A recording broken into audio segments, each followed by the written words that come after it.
चलिए स्टूडेंट्स, ये है सेकेंड वीडियो लेक्चर चैप्टर का the fundamental unit of life. तो पिछले वीडियो लेक्चर में हमने क्या पढ़ा था, हम क्विकली रिवाइज कर लेते हैं। पिछले वीडियो लेक्चर में हमने पढ़ा था कि सेल क्या होता है और सेल का जो टर्म है वो किसने कॉइन किया था।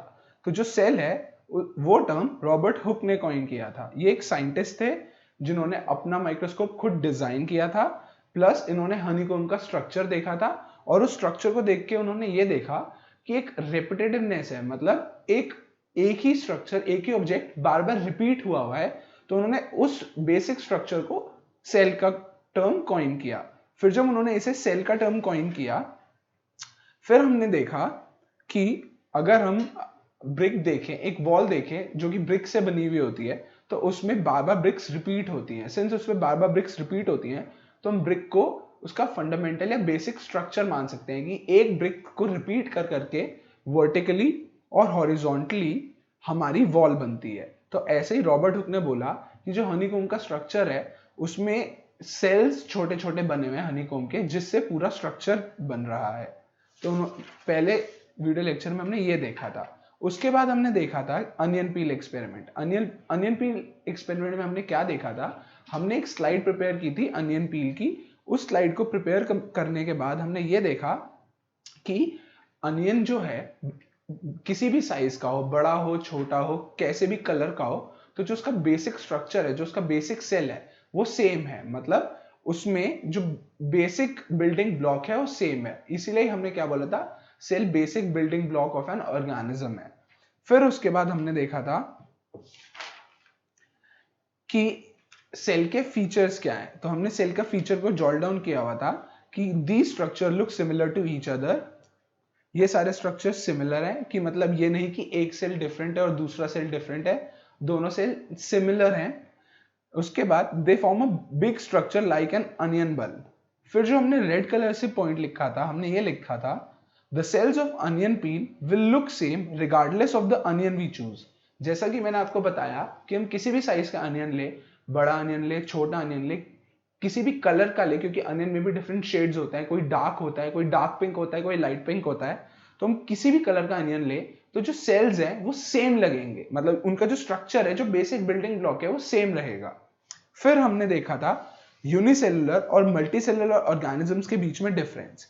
हमने देखा यूनिसेलुलर हो गए अमीबा, मल्टीसेलुलर हो गए फंगाई और प्लांट्स। फिर हमने देखा कि यूनिसेलुलर ऑर्गेनिजम्स में लो एफिशिएंसी होती है, मल्टीसेलुलर ऑर्गेनिजम्स में हाई एफिशिएंसी होती है। फिर हमने इसके बाद देखा, हमने एक्टिविटी देखी अनियन पील की स्लाइड प्रिपेयर करने की। फिर हमने देखा ह्यूमन बॉडी में डिफरेंट डिफरेंट टाइप के सेल्स कौन कौन से होते हैं। हमने इन सेल्स के बारे में देखा, जैसे हमने मसल सेल देखा, स्पर्म देखा, ओवम देखा, नर्व सेल देखे, ब्लड सेल्स देखे, फिर हमने फैट सेल्स देखे, फिर हमने इनकी डिफरेंट शेप्स देखी।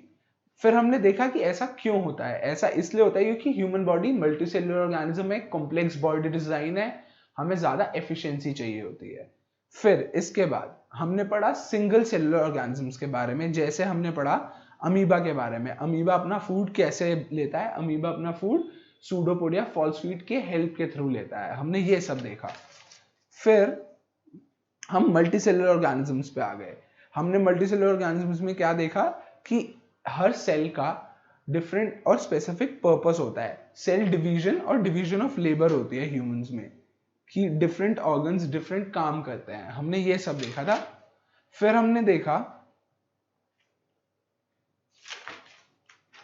हमने देखा कि यूनिसेलुलर ऑर्गेनिजम्स में, अब यूनिसेलुलर ऑर्गेनिजम्स में सेल सिंस सिंगल सेल है, तो अब हम उसके सेल की स्टडी कर रहे हैं कि यूनिसेलुलर ऑर्गेनिज्म में क्या क्या होगा। कि अगर उसमें एक सेल है तो एक सेल किस किस चीजों से बना है, किन किन चीजों से बना हुआ है। तो आइए वो देखते हैं।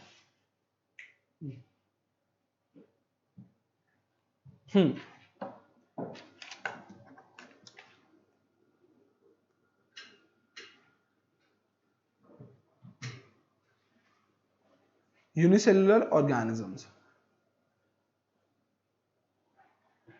यूनिसेलुलर ऑर्गेनिजम्स में हमें जो जो चीज पढ़नी है, हमें पहले ये पता है कि these organisms are made up of single cell.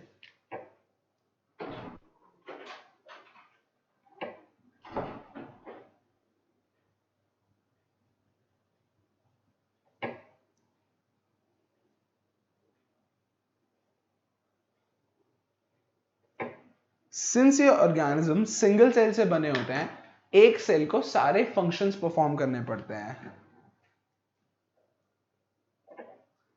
Single cell performs all the essential life functions.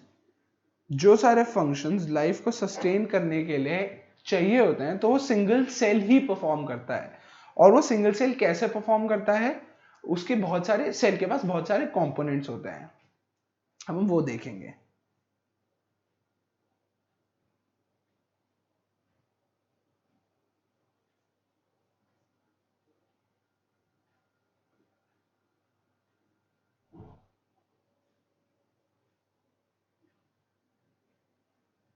Unicellular organism किस किस चीज से बना हुआ है? यूनिसेलुलर ऑर्गेनिज्म की जगह हम यूनिसेलुलर क्रिएचर की बात कर रहे हैं, ठीक है। तो अब किस किस से बना होता है? पहले तो हमारे पास what is cell made up of?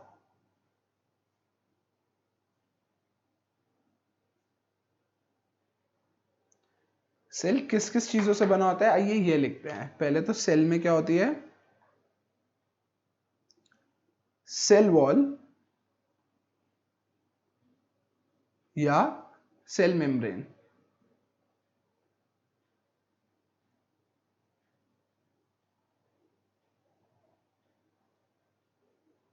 ठीक है, सेल में हमारे पास सेल वॉल या सेल मेम्ब्रेन बनी होती है। उसके बाद हमारे पास सेल में न्यूक्लियस होता है। इसके बाद हमारे पास सेल में साइटोप्लाज्म होता है। साइटोप्लाज्म के बाद हमारे पास सेल में सेल ऑर्गेनल्स होते हैं।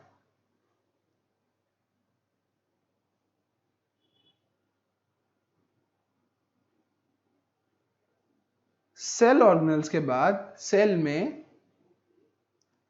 एंडोप्लाज्मिक रेटिकुलम होता है।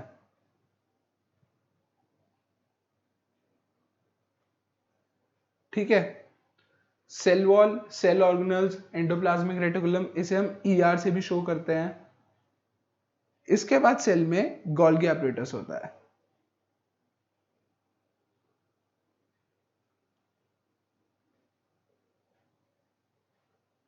और जो लास्ट पार्ट है सेल में, वो होता है लाइसोसोम्स।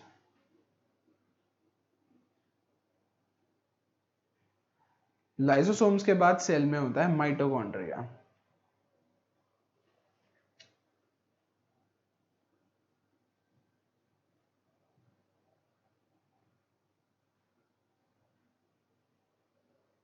माइटोकॉन्ड्रिया के बाद सेल में होता है प्लास्टिड्स। प्लास्टिड के बाद सेल में होता है वैक्यूल्स। ये सारे हमने देखे कंपोनेंट्स की यूनिसेलुलर ऑर्गेनिज्म किन किन कंपोनेंट से बना होता है। जैसे ये सारे हम इनकी अगर नंबरिंग करें 1 2 3 4 5 6 7 8 9 10, तो 10 कंपोनेंट्स हैं जो हमें इस चैप्टर में पढ़ने हैं कि एक यूनिसेलुलर ऑर्गेनिज्म किन किन कंपोनेंट से बना होता है। तो अभी हमने उन कंपोनेंट्स को लिस्ट किया है, अब हम इन कंपोनेंट्स को एक एक करके पढ़ेंगे। तो जो सबसे पहले हमें कंपोनेंट पढ़ना है, वो हमें पढ़ना है प्लाज्मा मेम्ब्रेन और सेल मेम्ब्रेन।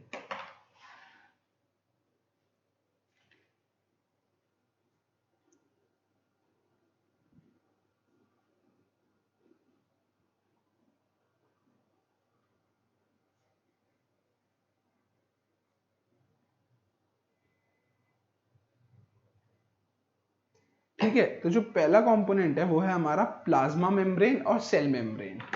तो इसकी डेफिनेशन लिखते हैं। This is the outermost covering of the cell that separates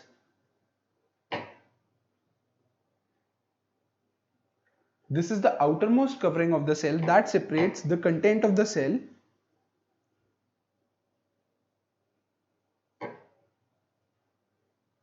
that separates the content of the cell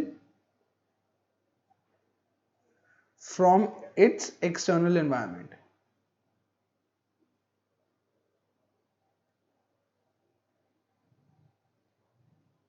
ठीक है, ये क्या है, सेल मेम्ब्रेन और प्लाज्मा मेम्ब्रेन में क्या है, it's the outermost covering of the cell which separates the external elements of the cell from the internal elements, मतलब जो सेल के कंटेंट्स हैं उन्हें बाहर के कंटेंट से सेपरेट करता है। तो प्लाज्मा या सेल मेम्ब्रेन ये होता है।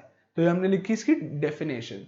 अब जो इसके फीचर्स हैं वो मैं आपको क्वेश्चन के थ्रू समझाऊंगा। पहला क्वेश्चन हम लिखेंगे, why is cell membrane called selectively permeable membrane? तो इस क्वेश्चन में पूछा है why is cell membrane called the selectively permeable membrane। इस क्वेश्चन को समझने के लिए पहले मैं आपको समझाऊंगा सेल मेम्ब्रेन को सिलेक्टिवली परमिएबल मेम्ब्रेन बोलते क्यों है। सेल मेम्ब्रेन को सिलेक्टिवली परमिएबल मेम्ब्रेन इसलिए बोलते हैं क्योंकि ये मेम्ब्रेन ऐसी मेम्ब्रेन है जो कि कुछ ही सब्सटेंस की एंट्री और एग्जिट अलाउ करती है सेल के अंदर और बाहर। मतलब अगर ये हमारा सेल है,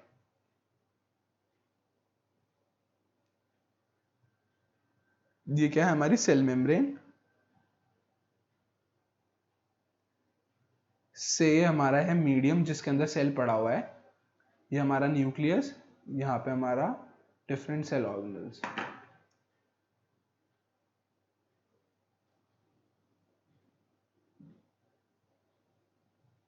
ये से हमारा mitochondria,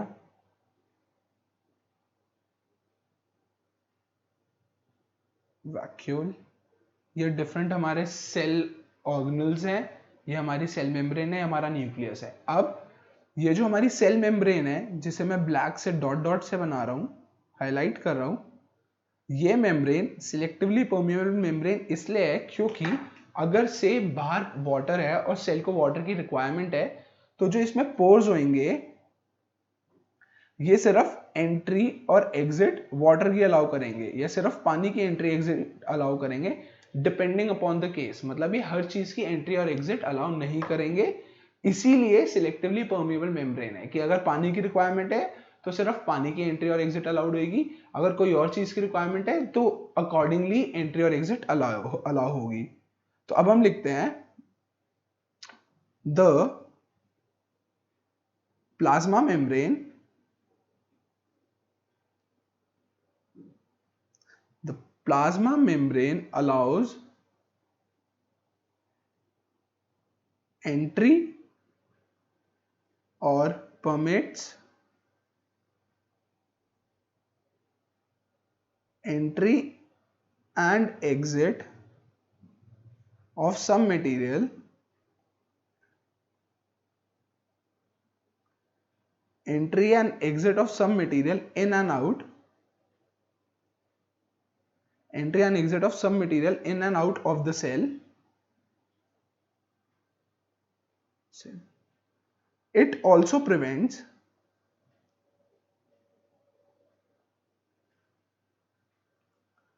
movements of some other material.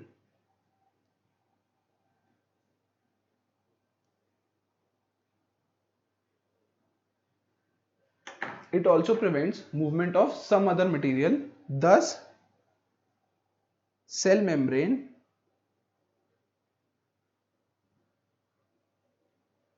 is called selectively permeable membrane. इसलिए सेल मेम्ब्रेन को सिलेक्टिवली परमिएबल मेम्ब्रेन बोलते हैं क्योंकि वो एंट्री और एग्जिट सिर्फ कुछ ही चीजों की करती है। फॉर एग्जांपल अगर सेल को वाटर, सेल में ज्यादा वाटर है तो ये जो सेल मेम्ब्रेन है ये यहाँ से पानी बाहर आने देगी, बट इसके साथ साथ माइटोकॉन्ड्रिया या वैक्यूल बाहर नहीं आएगा। तो इसलिए ये एंट्री और एग्जिट सिर्फ सिलेक्टिव चीजों की अलाउ कर रही है, इसीलिए ये सिलेक्टिवली परमिएबल मेम्ब्रेन है जैसा कि हमने आंसर में लिखा है। इसीलिए cell membrane selectively permeable membrane है। ठीक है, अब हम देखेंगे कि ये जो एक्सचेंज हो रहा है, सामान अंदर बाहर हो रहा है, ये हो कैसे रहा है। तो ये हो रहा है through the process of diffusion. Cell में होता है डिफ्यूजन। अगर गैसेस एक्सचेंज होती है, फॉर एग्जांपल हमें पता है ब्रीदिंग होती है, तो ब्रीदिंग में हम क्या करते हैं, कार्बन डाइऑक्साइड एक्सेल आउट करते हैं, ऑक्सीजन एक्सेल इनहेल करते हैं। ऐसे ही सेल को भी ऑक्सीजन चाहिए होती है for its survival, to perform its basic life functions. So cell oxygen लेता कैसे है, सेल ऑक्सीजन लेता है इस सेल मेम्ब्रेन के थ्रू, एक्सचेंज करता है गैसेस को through the process of diffusion. तो आइए लिखते हैं डिफ्यूजन क्या होता है। क्वेश्चन,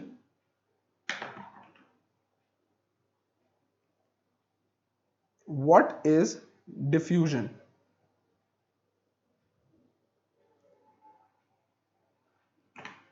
पहले इसकी आंसर लिखते हैं, फिर मैं आपको समझाता हूं। Some substances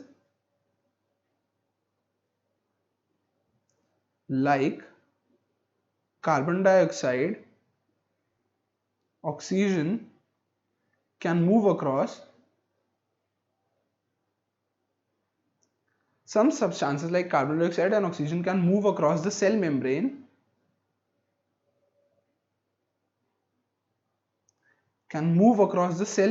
by a process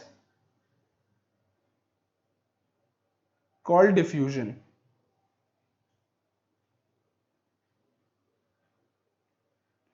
अब डिफ्यूजन क्या होता है? डिफ्यूजन होता है movement of a substance from a region of higher concentration to a region of lower concentration. तो जब सेल को ऑक्सीजन चाहिए होगी तो बाहर सेल के ऑक्सीजन ज्यादा होगी, तो बाहर से ऑक्सीजन अंदर आ जाएगी। तो this is diffusion of oxygen. Diffusion is the process of movement of a substance from a region of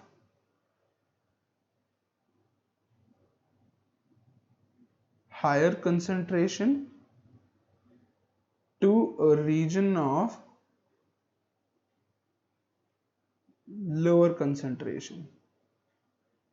ठीक है, डिफ्यूजन क्या है? डिफ्यूजन है movement of a substance from a region of higher concentration to a region of lower concentration. तो this is diffusion. तो cell में क्या होता है? डिफ्यूजन के थ्रू एक्सचेंज ऑफ गैसेस होते हैं। अब अगर सेल ने ऑक्सीजन ले ली बाहर से, बाहर ऑक्सीजन ज्यादा थी, सेल के अंदर ऑक्सीजन कम थी, तो पहले ऑक्सीजन मूव इन करेगी, फिर सेल ने उस ऑक्सीजन को यूज अप कर लिया, जिससे सेल के अंदर कार्बन डाइऑक्साइड ज्यादा हो गई। अब सिंस सेल के अंदर कार्बन डाइऑक्साइड ज्यादा हो गई, बाहर कार्बन डाइऑक्साइड की क्वांटिटी कम है, अंदर सेल की क्वांटिटी ज्यादा है, तो ये गैस डिफ्यूज आउट हो जाएगी सेल से, जिससे सेल ने कार्बन डाइऑक्साइड को एक्सेल आउट कर दिया। तो ये था हमारा डिफ्यूजन का प्रोसेस। अब इसी को मैं डायग्राम के थ्रू अगर आपको समझाना चाहूं, ये है हमारा सेल। पहले हम बोलेंगे intake of oxygen. Intake of oxygen में क्या होता है? अगर हम अंदर बोले, ये क्या है? सेमी परमेबल मेम्ब्रेन, जो कि हमारा एक्सचेंज ऑफ गैसेस अलाउ कर रही है, या सिलेक्टिवली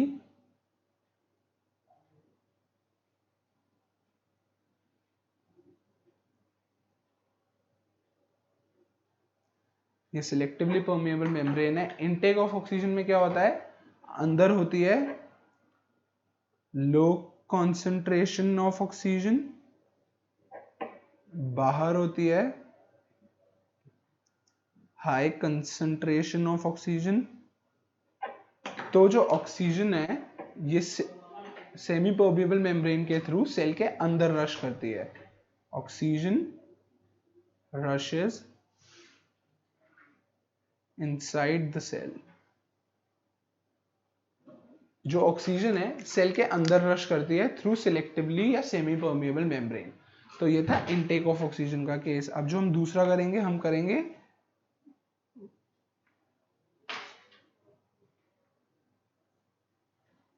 कार्बन डाइऑक्साइड को सेल से बाहर कैसे निकालते हैं। सेम होता है, बस कंसंट्रेशन चेंज हो जाती है।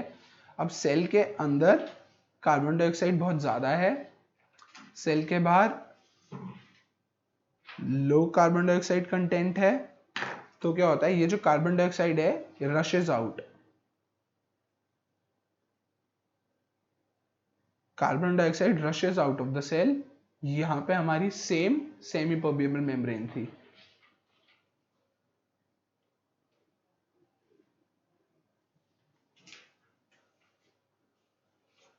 जिसे हम SPM भी कहते हैं। ठीक है, तो हमने ये दो केसेस देखे जिसमें ऑक्सीजन पहले सेल लेता है, फिर दूसरे केस में हमने देखा जिसमें carbon dioxide cell expel out करता है। ये हमने देखा एक्सचेंज ऑफ गैसेस। अब एक्सचेंज ऑफ गैस के साथ साथ सेल में वाटर एक्सचेंज भी होता है कि सेल को पानी चाहिए और सेल को पानी बाहर भी छोड़ना है।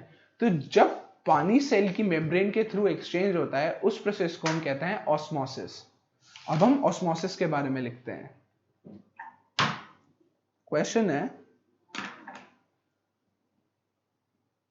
What is osmosis?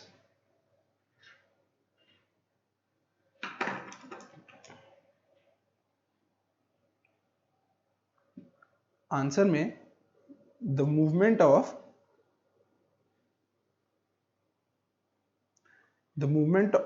Water molecules through a selectively permeable membrane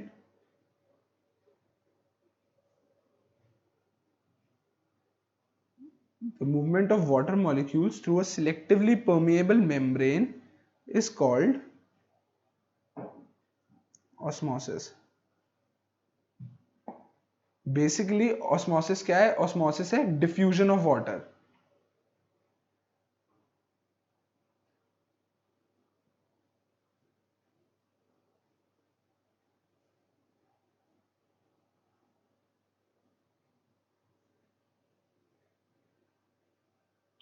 osmosis क्या है? Diffusion of water. ठीक है, अब अगर हम इसे और ढंग से लिखना चाहें तो हम ये कह सकते हैं ऑस्मोसिस क्या है? ऑस्मोसिस है is the passage of water from a region of higher concentration to a region of lower concentration through selectively permeable membrane या through semi permeable membrane। तो इसे osmosis is movement या passage of water through semi permeable membrane को मैं SPM लिख रहा हूं, semi permeable membrane from a region of higher concentration to a region of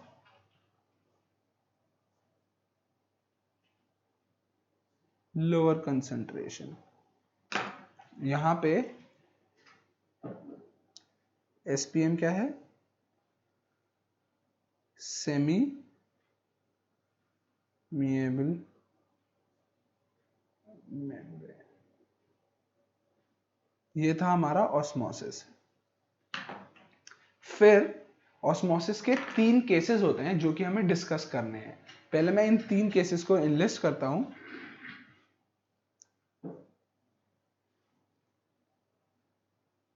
ये पेपर में एज इट इज पूछे जाते हैं, तो ये इंपॉर्टेंट केसेस हैं।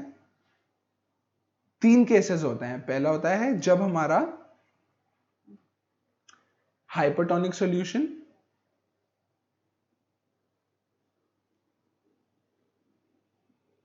दूसरा केस होता है हमारा हाइपोटोनिक सॉल्यूशन, तीसरा होता है हमारा आइसोटोनिक सॉल्यूशन। अब हम पढ़ेंगे ये 3 केस हैं क्या और ये सॉल्यूशंस क्या हैं। तो पहला हम देखेंगे, अगर हमने सेल को किसी सॉल्यूशन में रखा तो और वो सॉल्यूशन इन 3 टाइप का आएगा, हाइपोटोनिक, हाइपोटोनिक, आइसोटोनिक।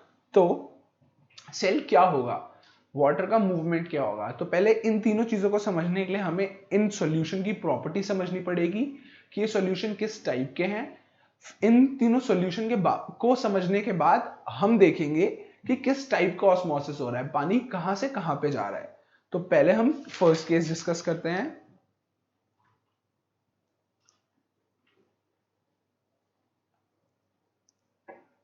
ये है मूवमेंट ऑफ वाटर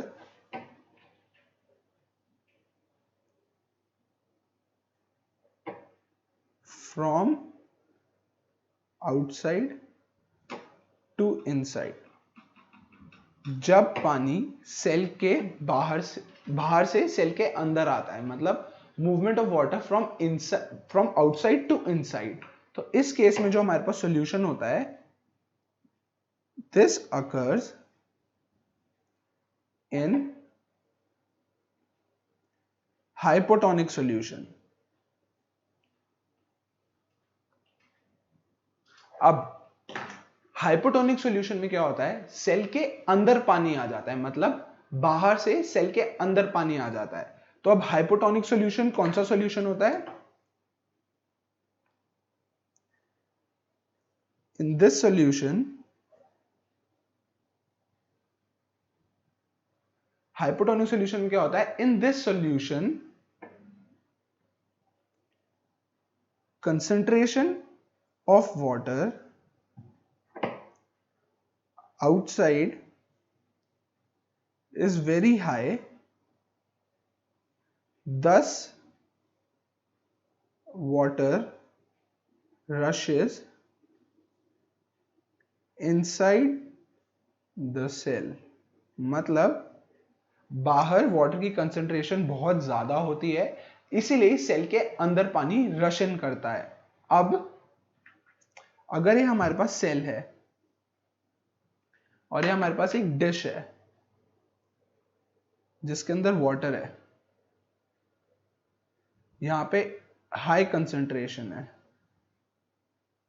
वाटर की सिंस कंसंट्रेशन हाई है, वाटर सेल के अंदर रश करेगा, क्योंकि वाटर किस में मूव करता है, from a region of higher concentration to a region of lower concentration. जैसा कि हमने लिखा है, in this solution concentration of water outside is very high, thus water rushes inside the cell. Water cell के अंदर rush करता है।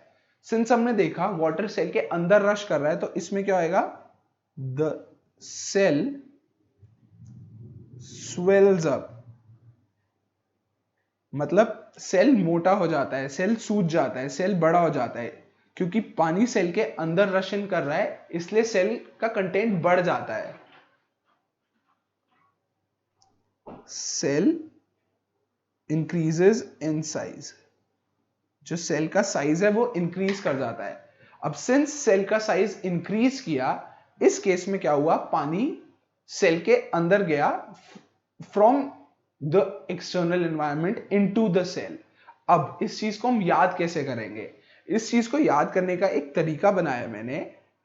अब देखो, अगर आप हाइपोटोनिक सॉल्यूशन की बात करो,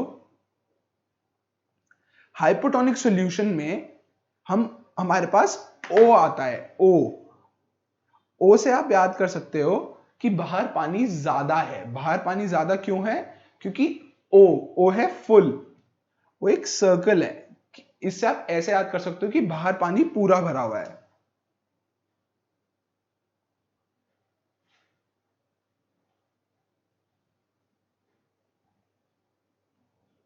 वाटर इज एक्सेस आउटसाइड, मतलब हाई इन कंसेंट्रेशन। ये सिर्फ मैं याद करने का तरीका बता रहा हूं कि हाइपोटोनिक सॉल्यूशन में हम क्या कह रहे हैं। हाइपोटोनिक सॉल्यूशन में हम कह रहे हैं कि सिंस इसमें HYPO आ रहा है, ये मैं आपको निमोनिक बता रहा हूं, याद करने का तरीका बता रहा हूं। सिंस इसमें O आ रहा है, मतलब पानी बाहर पूरा भरा हुआ है, जैसे स्विमिंग पूल पूरा फिल्ड है। O एक फुलफिलिंग साउंड है। सिंस यहाँ पे O आ रहा है, यहाँ पे पानी पूरा भरा हुआ है, तो बाहर पानी की कंसेंट्रेशन काफी ज्यादा है, इसीलिए जो पानी है सेल के बाहर से सेल के अंदर रश इन करता है। इसीलिए यहां पे सेल स्वेल अप हो जाता है, सेल भी फूल जाता है, ओ हो जाता है, सेल बड़ा हो जाता है। तो हाइपोटोनिक सॉल्यूशन को याद करने का हमारे पास ये तरीका है। अब जो हमारे पास नेक्स्ट केस है, second case,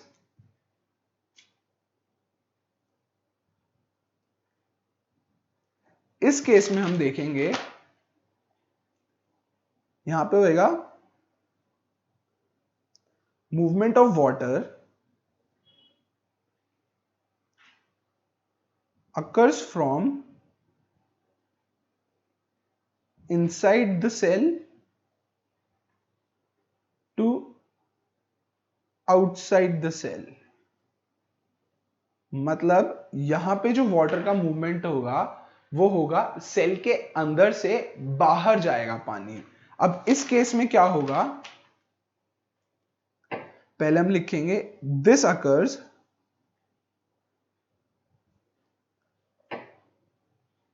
hypertonic solution.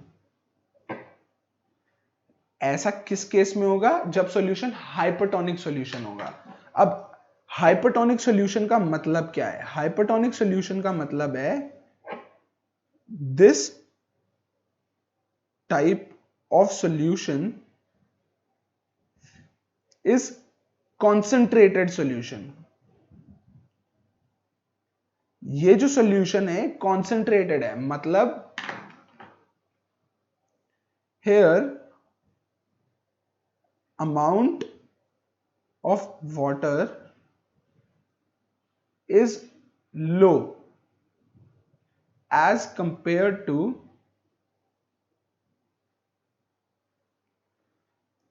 availability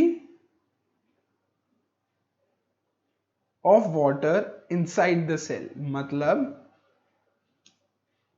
जब सेल को हम हाइपरटोनिक सॉल्यूशन में रखेंगे तब सेल के अंदर पानी ज्यादा होगा, सेल के बाहर पानी कम होगा। सेल के बाहर पानी कम क्यों होगा, क्योंकि बाहर जो सॉल्यूशन है वो कंसंट्रेटेड सॉल्यूशन है, कंसंट्रेटेड सॉल्यूशन है। पिछले केस में हमारे पास डाइल्यूटेड सॉल्यूशन था, मतलब वाटर की कंसंट्रेशन हाई थी, बट जो हमारा सॉल्यूशन था, सॉल्यूशन वाज डाइल्यूटेड। अब हमें क्या देखना है, मूवमेंट कैसे होगा। अब पहले हम सेल बनाएंगे, हमने यहां पे डिश रखी। अब यहां पे क्या है, कॉन्सेंट्रेटेड सॉल्यूशन। कॉन्सेंट्रेटेड सॉल्यूशन मतलब लो वाटर, सेल के अंदर है एक्सेस वाटर। अब क्या होगा, water rushes out of the cell. Water cell के बाहर रश करता है और हमें ऑब्जर्व करने को क्या मिलता है, we observe that cell shrinks.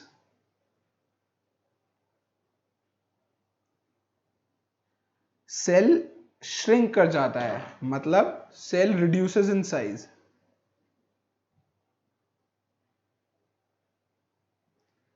मतलब हमारे पास सेकेंड केस था हाइपरटोनिक सॉल्यूशन का। हाइपरटोनिक सॉल्यूशन में हमारे पास सेल एक सॉल्यूशन में होता है जिस सॉल्यूशन में कंसंट्रेशन ऑफ वाटर क्या होती है, कम होती है। उस सॉल्यूशन में सिंस कंसंट्रेशन कम है तो वो सॉल्यूशन थिक है। थिक है मतलब उसमें पानी की अमाउंट कम है। तो जब सेल ऐसे सॉल्यूशन में होता है तो जो सेल का पानी है वो सेल से बाहर आ जाता है। क्यों, क्योंकि सेल वाटर का मूवमेंट का होता है from a region of higher concentration to a region of lower concentration. ये क्या है, रीजन ऑफ लोअर कंसंट्रेशन। ये क्या है, रीजन ऑफ हायर कंसंट्रेशन। ठीक है, अंदर ज्यादा कंसंट्रेशन है, बाहर कम कंसंट्रेशन है, इसलिए पानी मूव करता है सेल के अंदर से सेल के बाहर। तो यह है हमारा हाइपरटोनिक सॉल्यूशन जिसमें सेल का साइज श्रिंक हो जाता है। ये हमारा सेकंड केस था। फिर हमारा फर्स्ट केस था जिसमें हम सेल को हाइपोटोनिक सॉल्यूशन में रखते हैं। जब हम हाइपोटोनिक सॉल्यूशन में रखते हैं तो बाहर पानी बहुत ज्यादा होता है, अंदर पानी बहुत कम होता है। यहां पे क्या है, region of high concentration of water, पानी की कंसंट्रेशन बाहर ज्यादा है, अंदर पानी की concentration low concentration, low concentration of water है हमारे पास, बाहर लो कंसंट्रेशन ऑफ, बाहर हाई कंसंट्रेशन ऑफ वाटर है, अंदर लो कंसंट्रेशन ऑफ वाटर है, इसलिए पानी बाहर से अंदर जाता है हाइपोटोनिक सॉल्यूशन में। इसका मैंने आपको याद करने का तरीका बता दिया। अब हाइपोटोनिक सॉल्यूशन में हम कैसे याद करेंगे? अगर हम हाइपर लिखें,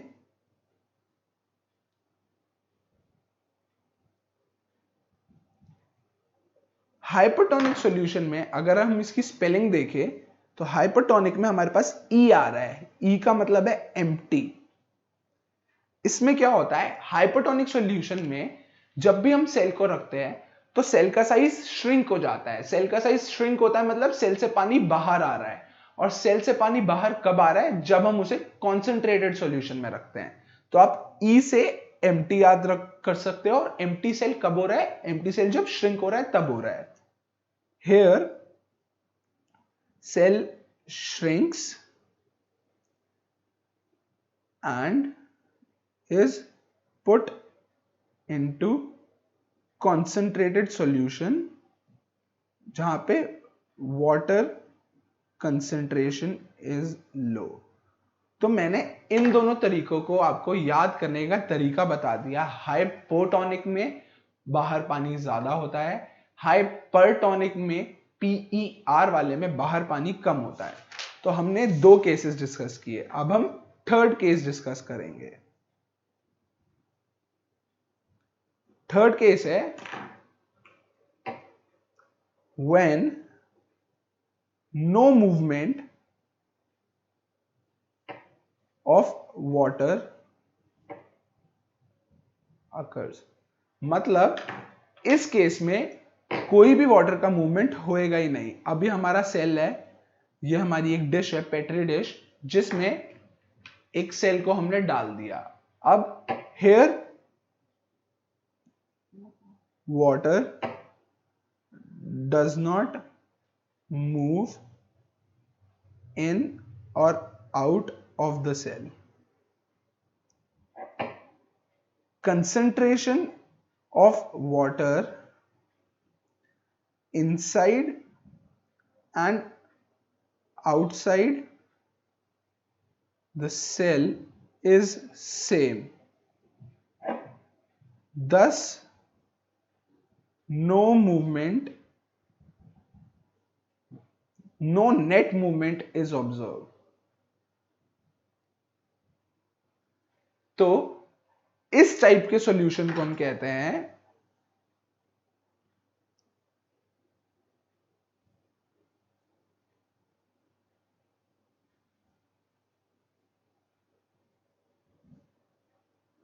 isotonic solution.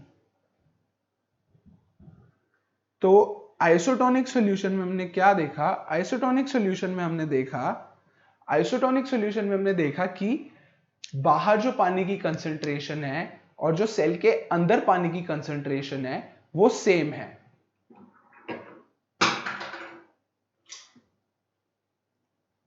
Same concentration. Since अंदर और बाहर पानी की सेम कंसंट्रेशन है, तो जितना पानी अंदर मूव करता है उतना पानी बाहर मूव करता है। इसलिए मैंने यहां पे लिखा no movement, no net movement of water is observe. मतलब जितना पानी अंदर गया उतना पानी बाहर आएगा। इसीलिए आइसोटोनिक सॉल्यूशन में सेल का साइज सेम रहता है, ना कि वो श्रिंक होता है, ना कि वो स्वेल होता है। Here size of cell remains the same, it neither shrinks nor expands। मतलब यहां पे सेल का साइज ना तो श्रिंक होता ना कि एक्सपैंड होता। तो ये हमने पढ़ा आइसोटोनिक सॉल्यूशन के केस में कि आइसोटोनिक सॉल्यूशन के केस में हमारा सेल का साइज सेम रहता है, यहाँ पे हमारे पास क्या होता है, जो पानी की कंसेंट्रेशन सेल के बाहर है वही पानी की कंसेंट्रेशन सेल के अंदर है, इसलिए पानी अंदर भी जाता है, पानी बाहर भी जाता है और कोई नेट मूवमेंट नहीं होता। यहाँ पे सेल का साइज सेम रहता है, यहाँ पे सेल का साइज सेम रहता है। ये हमारा था थर्ड केस आइसोटोनिक सॉल्यूशन का। फिर हमारा सेकंड केस था हाइपरटोनिक सॉल्यूशन का, जिसमें सेल हमारा श्रिंक होता है। सेल हमारा यहाँ पे इसलिए श्रिंक होता है क्योंकि बाहर जो पानी की कंसंट्रेशन है वो कम है, बाहर पानी कम है, सेल के अंदर पानी ज्यादा है, तो पानी सेल के अंदर से बाहर चला जाता है। तो हाइपरटोनिक सॉल्यूशन में हमारे पास सेल श्रिंक हो जाता है। फिर जो हमने फर्स्ट केस पढ़ा, फर्स्ट केस में हमने ये पढ़ा कि हाइपोटोनिक सॉल्यूशन में क्या होता है। हाइपोटोनिक सॉल्यूशन में होता है सेल हमारा स्वेल कर जाता है। सेल हमारा स्वेल क्यों करता है? क्योंकि बाहर पानी की कंसेंट्रेशन ज्यादा है और अंदर सेल के पानी की कंसेंट्रेशन कम है, इसीलिए हमारे पास सेल यहां पे स्वेल कर जाता है। तो अब इसी को रिलेटेड, इन तीनों कंसेप्ट्स को रिलेटेड, अब अगर मैं आपको एक क्वेश्चन दूं, क्वेश्चन है what will happen if a cell is placed first in hypertonic solution and then it is placed in a hypotonic solution। मतलब पहले हमने सेल को हाइपरटोनिक सॉल्यूशन में प्लेस किया, फिर हमने सेल को हाइपोटोनिक सॉल्यूशन में प्लेस किया। मतलब हमारे पास एक रेगुलर सेल था, हमने उसे पहले फर्स्ट केस में हमने उसे हाइपरटोनिक सॉल्यूशन में प्लेस किया। तो जब हम सेल को हाइपरटोनिक सॉल्यूशन में प्लेस करेंगे, first cell shrinks as it was placed in hypertonic solution। Since cell को हाइपरटोनिक सॉल्यूशन में प्लेस किया तो श्रिंक होगा। उसके बाद then the cell will swell as it is kept in hypertonic solution, hypotonic solution। ऐसा क्यों है? ऐसा हमने अभी रिसेंटली डिस्कस किया है कि हाइपरटोनिक सॉल्यूशन में सेल श्रिंक होता है, हाइपोटोनिक सॉल्यूशन में सेल स्वेल होता है। तो इसीलिए जब हमने उसे फर्स्ट केस में हाइपरटोनिक सॉल्यूशन में रखा तो पहले सारा पानी सेल का बाहर आ जाएगा, फिर सिंस सेल के अंदर पानी की कंसेंट्रेशन कम है और उसे हमने हाइपोटोनिक सॉल्यूशन में रख दिया तो सारा पानी सेकेंड केस में सेल के अंदर वापस आ जाएगा और सेल स्वेल हो जाएगा। तो इस वीडियो लेक्चर में स्टूडेंट्स हमने 3 टाइप के सॉल्यूशंस देखे, हाइपरटोनिक, हाइपोटोनिक और आइसोटोनिक। इसके बाद हम देखेंगे और डिफरेंट सेल ऑर्गेनल्स जैसे सेल वॉल, न्यूक्लियस, इन सब के बारे में पढ़ेंगे। इस वीडियो लेक्चर के लिए इतना ही बहुत है। अगर आपको कोई डाउट हो या क्वेरी हो तो आप हमसे कमेंट सेक्शन में पूछ सकते हैं। Thank you very much for listening.